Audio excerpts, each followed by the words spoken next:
ദൈവത്തിന് മഹത്വം. നമ്മുടെ പ്രതിദിന ആഹാരം സെപ്റ്റംബർ 10. അസാധാരണ വർഷം. അങ്ങനെ യഹൂദന്മാർ തങ്ങൾ തുടങ്ങിയിരുന്നതും മൊർദെഖായി തങ്ങൾക്ക് എഴുതിയിരുന്നതുമായ കാര്യം ഒരു ചട്ടമായി കൈക്കൊണ്ടു. എസ്തേറിന്റെ പുസ്തകം 9-ാം അധ്യായം 23-ാം വാക്യം. ജീവിതത്തിന്റെ അധിക കാലവും ഒരു അന്യമതക്കാരനായി ജീവിച്ചുവെങ്കിലും ക്രിസ്ത്യാനികൾ നേരിട്ട വ്യവസ്ഥാനുസൃതമായ പീഡനം നിർത്തലാക്കുവാൻ റോമൻ ചക്രവർത്തിയായ കോൺസ്റ്റന്റൈൻ നവീകരണങ്ങൾ നടത്തി.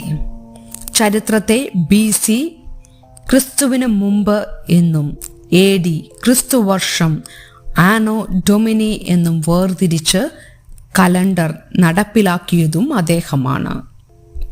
ഇതിന് പിന്നീട് മതേതരമാക്കാനുള്ള ശ്രമമുണ്ടായി. CE അഥവാ കോമൺ എറ എന്നും BCE അതായത് ബിഫോർ കോമൺ എറ എന്നും വിളിക്കാൻ ശ്രമിച്ചു.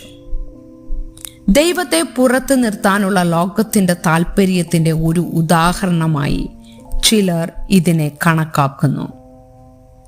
എന്നാൽ ദൈവം എങ്ങോട്ടും പോകുന്നില്ല.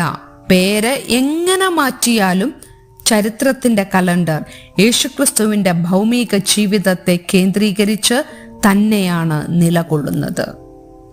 ബൈബിളിലെ എസ്തേറിന്റെ പുസ്തകത്തിന് ദൈവം എന്ന വാക്ക് അതിൽ ഇല്ല എന്ന ഒരു അസാധാരണത്വം ഉണ്ട്. എങ്കിലും ദൈവം വിടുവിക്കുന്നതിന്റെ ചരിത്രമാണ് അതിൽ വിവരിക്കുന്നത്.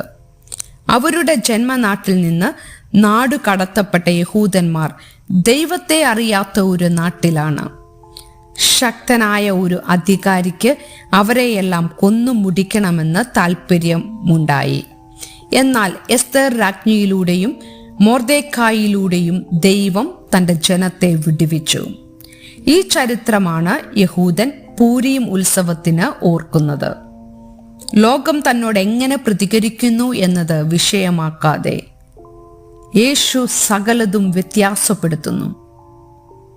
യഥാർത്ഥ പ്രത്യാശയുടെയും വാഗ്ദത്തത്തിന്റെയും ഒരു അസാധാരണ കാലഘട്ടത്തിലേക്ക് ദൈവം നമ്മെ പ്രവേശിപ്പിച്ചിരിക്കുന്നു. ചുറ്റുപാടും ഒന്ന് നോക്കിയാൽ മാത്രം മതി നമുക്ക് അവനെ കാണാനാകും.